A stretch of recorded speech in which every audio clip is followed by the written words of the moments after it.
So welcome everyone to this third in the PRANZ Kaiarahi series. Today we've got Kelvin Montagu talking about group paddling. Um, Kelvin will be known to many of you from attendances at meetups, most recently the Mingle at Murchison in March. Kelvin really impressed me there in the way that he led his group as Kaiarahi, and so I asked him if he could share some insights into group paddling. Kelvin and Liz, his wife, have been involved in whitewater activities all their lives and sort of came back to pack rafting around 2010 when they got their pack rafts and embarked on a lot of exciting adventures. A whole range, plus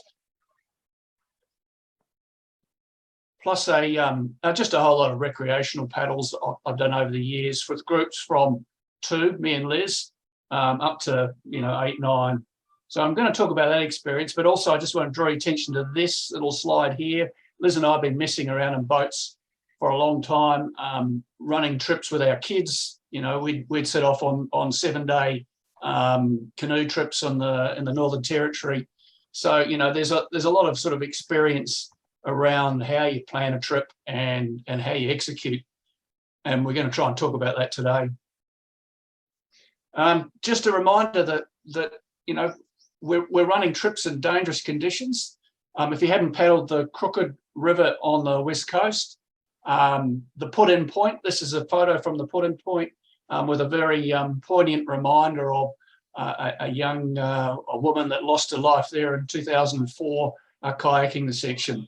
So it's just a reminder that we do operate in a dangerous environment, and I guess for me the leadership styles that you bring to running a trip, there are lots of different models out there. There's lots of different options, but to me the key role is to provide leadership around that safety. So install a culture of safety in the group, and then to have fun, lots of fun, and to really challenge the group, the people in the group, to improve their skills, because better skilled paddlers are safer paddlers. So that's sort of my approach. And just in terms of group paddling, where's my camera? I haven't got a picture of me. Can you see the book? This is the Pack Raft Handbook. If you look at this, there's heaps of really good stuff in here, really good information there. But if you look at it, 99.9% is about individual skills, gear, river reading, all that sort of thing. And there's about 2 pages that talks about group paddling in here. And that's sort of the balance that you often get, that and you've seen it at the meetups where people come along and it's everyone's out to paddle the biggest grade they can and bomb things. And when you start paddling in groups, and here I'm not talking about a bunch of your mates going out and paddling, I'm talking about taking a group where you might know half the paddlers, for example, and then trying to deal with that different skill level, different expectations, and just making it work so that it's safe, fun, and challenging. So that's really what we're aiming to do, and I guess as the leadership program, you peeps are really there to try and provide that at the next meetup in Murchison that we hopefully will be at.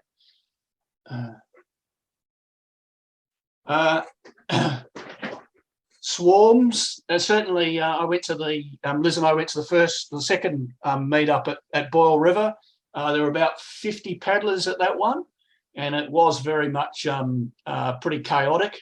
There was a fair bit of swimming that went on in one of the gorges, and just pretty challenging to just to get things settled down. And I guess that's one thing that I observed with paddlers: when you come en masse and you don't really know each other that well, there's a lot of desire to sort of create a pecking order and show who's the paddlers and etc. And so tends to be a lot of bombing of rapids, and not a lot of group work in terms of getting down them. Right, a couple of questions we got. How do you do it? I guess just trying to get the chat room going. What's your best group management tip that you've got? What sort of techniques do you use when you're managing groups?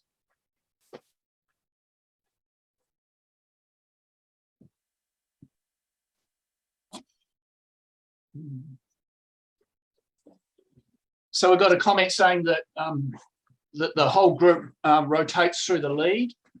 And that's a very good approach to take with a group to sort of teach that leading. And I guess it's on the water, it's a bit different. You know, the leader doesn't always have to be the first paddler down the rapid. You know, depending on the grade, you can just start to rotate that around other people. In terms of where I tend to lead from the middle of the group, because one of the principles that we really want to talk about is line of sight. I want good line of sight to the front, and I also want good line of sight to the back, so you can keep and monitor the whole group, and then you're picking out which paddlers you get to lead down which rapids. And so, like, as the grade changes on during the day or during the trip, you might rotate paddlers to give them experience in actually leading and doing the problem solving of working out the route down the rapid. So knowing the strength and weakness of paddlers and also their decision making. You know, you'll see some people that just want to bomb the middle, and they do that all the time, and they end up being miles out in front. You know, you've got to try and rein those people in. Designated sweep. So having someone that's a reliable paddler at the end is really important. One question I've got is what's the most vulnerable position in a group? So who's the most vulnerable paddler?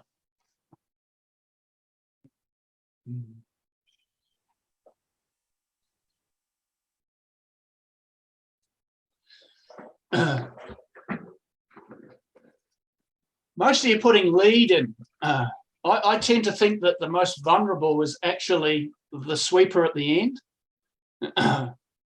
The lead paddler, you tend to have been scouting the rapid. You might have set safety for them. Everyone's focused on the going down, and it's often the tail end Charlie at the end, particularly at the end of the day, that is in quite a vulnerable position, because if you turn a corner and lose sight, anything happens to them, they're on their own.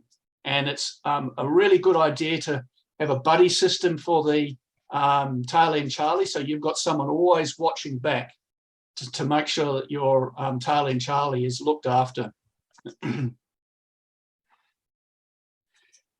So yeah, that just highlights that line of sight. And if that line of sight breaks down with your tail end Charlie, your need to re-establish it.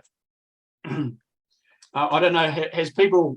Do people feel vulnerable when they're in tail end Charlie?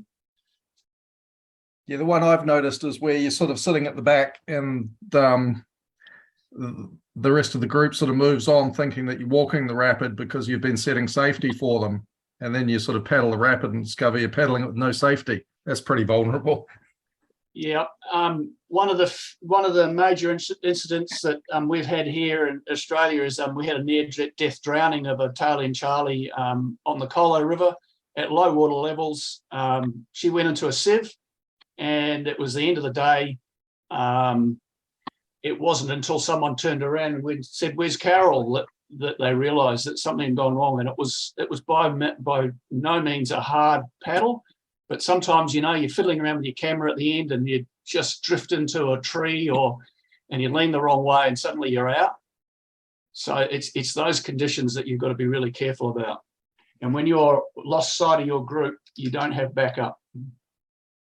So yeah, so there's a range of only feel vulnerable on hard rapids when you get held up. Nobody waits. That's a real concern. And again, it's that whole ethos in the group of maintaining the line of sight so that we always keep track of where the various paddlers are. Everyone knows the hazard. Everyone is downstream to rescue me, only vulnerable to pinning or strainer. It's when you lose sight of last paddler.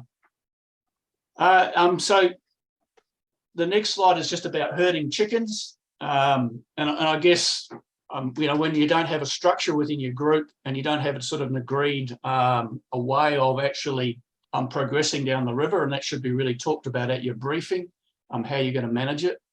I tend to find the least structure when I go and paddle with guys in smaller groups. It's pretty much every person for themselves, and there tends to be less structure within the group. And then as the group size gets up, you've really got to enforce more structure around that group. So there's a thing there that says manageable groups, ideally 6 to 8. 8's getting large, and what tends to happen is the group will splinter into 2 groups, and that's fine. But you have to just have plans in place so that the 2 groups actually work as groups, and they don't just sort of assume something's happening on the front group and that we'll just follow. We've got a message from Hugh here. Basic rule to try for is everyone should know where everyone is all times. This forces groups to close up when the rapids get harder. So yeah, that visual line of sight and being able to keep track of where your members are is really important to safe paddling. Another example of losing sight of the front. I've had cases where the paddle leaders have gone around the corner. The next couple of paddlers assume it's okay and have just followed down without waiting to get a positive signal, and they've gone around into a hazard, and carnage follows from that. And so it's also important for those lead paddlers to make sure they re-establish visuals so that you can actually communicate up the chain. So that whole line of sight when you're paddling as a group. And obviously if it starts spinning out and stretching out, it gets harder to maintain that. There's some acronyms here. Do people remember? I think, Martin, have you sent around the acronym, or you're assuming people know this? I'm hoping they know it. Okay, well, I'll ask for it then before I put the next slide on. So if you can just pop in the chat room, and Martin's giving you a C prompt.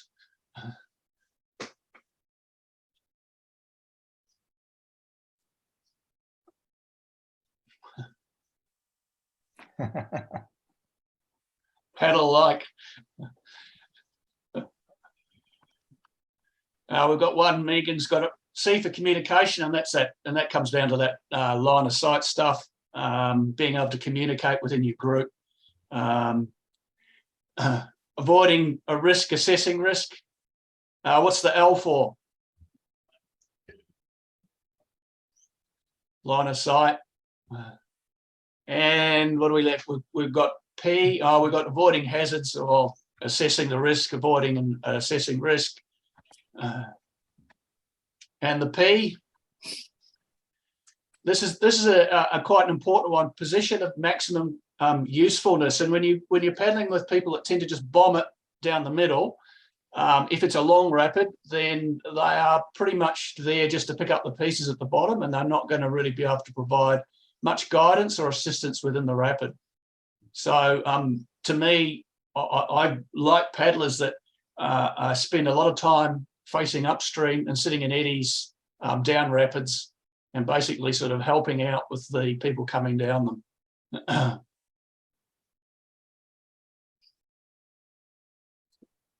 All right, so that's the and then the safety, which obviously setting safety, but also the safety of the boat.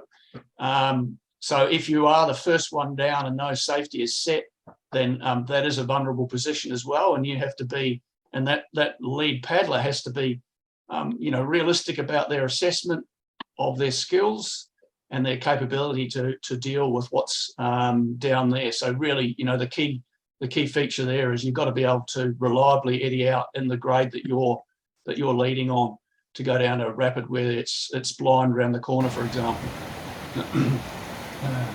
That's not too bad. Yeah, it's running pretty well. So that's a pretty good tight little group running, or big group running through the rapid. You've got people sort of eddying out. The group's elongated quite a bit, but it's not a really serious grade. You can follow your way down that fairly safely. Anything else people want to see in that? There's a little truck and trailer at the end here that you can see with the green boat and his girlfriend. She's on her first paddle, so she's sitting right behind the truck and trailer there. Hugh's added that the better you can get everyone seeking out eddies, the less effort. It's one of those critical skills. That and fairy gliding are the two skills that I just sort of drive home. I generally start with fairy gliding and build up to eddying out. They're just so important to being able to move around the river and just paddle down these things and break the rapid down, so you're not just bombing it through the middle. And I think pack rafters in particular are pretty guilty of that bombing it down the middle, because they can. You've got a very forgiving boat, and I think there just needs to be more focus on getting paddlers to break the rapid down and control their descent. And like for a rapid this size, it's not important, but once you start doing continuous grade 3s, you need to be able to break it down, particularly on if you're on a week trip on the Karamea and you can't eddy hop down a river, you're going to be in big trouble, and you're going to be pretty exhausted by the end of it, and probably a bit knocked around. So basically Mark's just pointing out the guide and sweep, or the leader, showing the way down, and then the tail end Charlie right at the back trying to push things, keep the group together a bit. And often that's one job of the tail end Charlie, is to keep the group together and not let it get too spread out. Martin's just added in there just fairy gliding rocks as a continuum into eddying. I think it's an underrated skill. If you can get yourself around the river safely using fairy gliding, then you're a lot safer paddler. My local river, the Gross, just out of Sydney, and this is a case of, I think there are 8 in the group. We had 2 weak paddlers, and so I always am pretty strict about where I put my weaker paddlers. Yep. So this is the first section. We've got we had our crew eddied out. The next section I've slipped down to put in some safety coming through here, and this is where the order starts to become important. When you've got 2 weaker paddles, you've got to space them out and have them more at the back of the group, so that you've got time to get ahead and direct, particularly in a more complex rapid like this one. So everyone got through this section, but the weaker paddlers had missed an eddy and come through really fast. And so I was in the situation where I had them breathing down my neck, where I had to do the next section, which is sort of the crux of it. And basically you want to go down that chute. Where's it gone? Let's just jump back to the start. Yeah. So you want to go down the chute rather than down here. And you can see the carnage, just simply because they had come through too fast, and they weren't being leaving enough space to be directed down the right line. And that's a really key one. And I wondered why there was so much carnage. Unfortunately, Ruby had her camera on, so you could go back and have a look and go, okay, the 2 came through, Rebecca and Andrew came through in early on. They'd missed their eddy and their buddy wasn't keeping them back. And as a result, they ended up too far up the front before I could get in and set up the next line down the next bit of rapid. So, once you get a paddle that can't eddy out, it just sort of starts to snowball down the rapid. Any comments on that? Anyone else had that the impact where you've got some weaker paddlers and you're trying to keep them in a logic so that they can come through.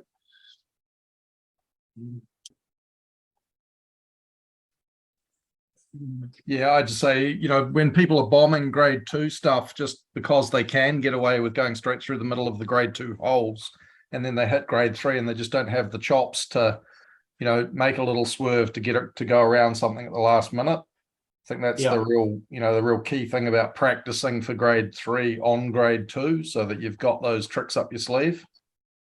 Yeah, I very much agree, and I'll talk a little bit further about challenging your group to get them to do that, to not just bomb through the easy line, is start putting your boat in more difficult positions within a grade 2 and then a grade 3, and actually, try and improve your skills and that. Someone asked me about, did you say you had them further back? I tend to have 2 good paddlers at the front, and then I'll put their buddy, so 3 and 4, and then 5 and 6. And they came through as paddler 2 and 3 together because they'd missed their eddy. And as a result, I was still, basically sitting in my boat checking that they were coming through that one of the chutes okay. And I had to nip out and try and get in front of them to get them to go river right down the little chute rather than bombing it down the middle, which was a bit nasty.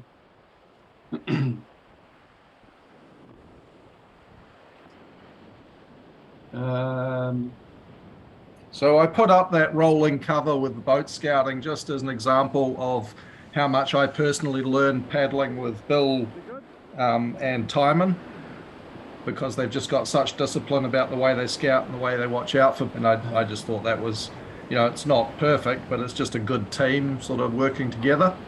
Yeah. And you see all those elements of claps in it. Yeah, and it is, and like, I guess that's if you've got a tight group, you start to develop those skills and that communication.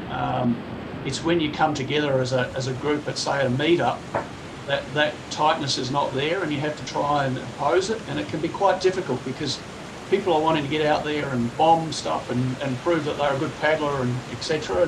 And the group cohesion isn't there, and you've got to try and create it. And I think that's always a challenge at the meetups.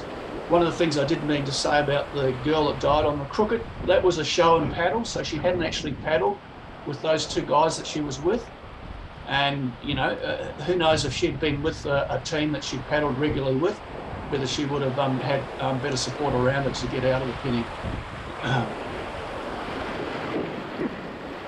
Boat scouting, and obviously, like say, if you go on the typo, you're going to have to do rolling boat scouting on that. There's very few flat bits in there, so they're the sort of rivers that you really look to start to develop your rolling cover, etc. on those sorts of on that water.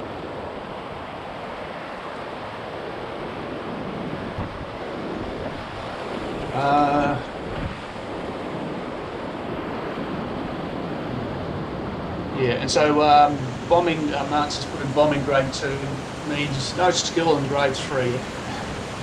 You know all this. You've got to develop your skills in water that you're comfortable in. I paddle quite a bit with hard shellers up here too, in some of the harder rivers, and they're very good at doing this. They've tended to have it drummed into them over the years, more so than pack rafters, because they have to develop more skills to get to a grade 3 river than what a pack rafter does. So there's a bit more of an apprenticeship, and I think that's one of the dangers of pack rafting is you don't have that apprenticeship to get into grade 3. You can pretty much bomb it with a bit of muscle power pretty quickly. Megan's put in there, I think some newbies are afraid to try and catch eddies and feel safer to just get through. I think that's very real. I know some paddlers that I've paddled with at the meetups, you've got to almost reel them in because they're miles through the rapid when the last person's coming off, because they've just sort of really gone the middle, gone the V and paddled hard. And, that's a good way for surviving grade 2s. But it's about trying to challenge your group to actually start lifting their skills so that when they get themselves into a situation where they might be on an overnighter and it rains and the water level comes up and suddenly the grade's jumped And if you don't have those skills, then you've got some problems.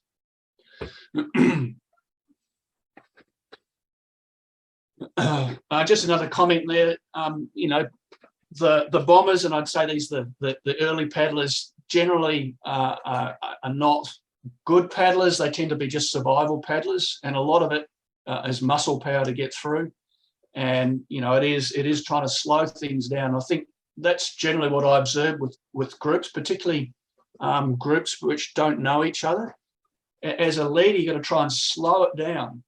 And it's like in an emergency situation, you've just got to slow it down and calm it all down. We don't have to bomb the rapid in 3 seconds. We can slow it down and we can have a look, and then we can, paddle it safely. So I think that's always something that's a challenge in a new group. Someone's put in here, Matthew has put in strength's an issue too. Eating out is tiring, and some people lose their strength as the day part goes on. It is, and if you watch, I was just watching some videos this afternoon, and you watch the amount of effort that a good paddler is required to take to paddle a rapid, and a beginner or a novice, and it's just huge. Not only the physical effort, but the nervous energy as well. And so your less experienced paddlers will fatigue, and if you're on a multi-day trip, at days 3, 4, 5, that starts to become quite an issue. So you have to be looking at that as well. And so if you can basically get that skills built up prior to longer trips or on harder rivers, that's really important. The rolling, Mark's just put in here, the rolling cover game makes it a challenge for the bombers. I agree, and I'll show a slide or a little video. And I often set challenges as I'm going down a rapid, and I'll say, right, particularly if it's a multi-day, I'll say, right, we're camping here, we're going to everyone has to make this eddy before we leave in the morning, and really just sort of try and push people to improve their skills. And so you can do that as fun games. Authentic leadership. There's no correct way. Every situation will be different.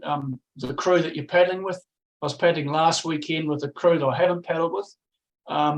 It was a fairly laissez faire. It wasn't a hard river. There was only 3 or 4 serious rapids on it.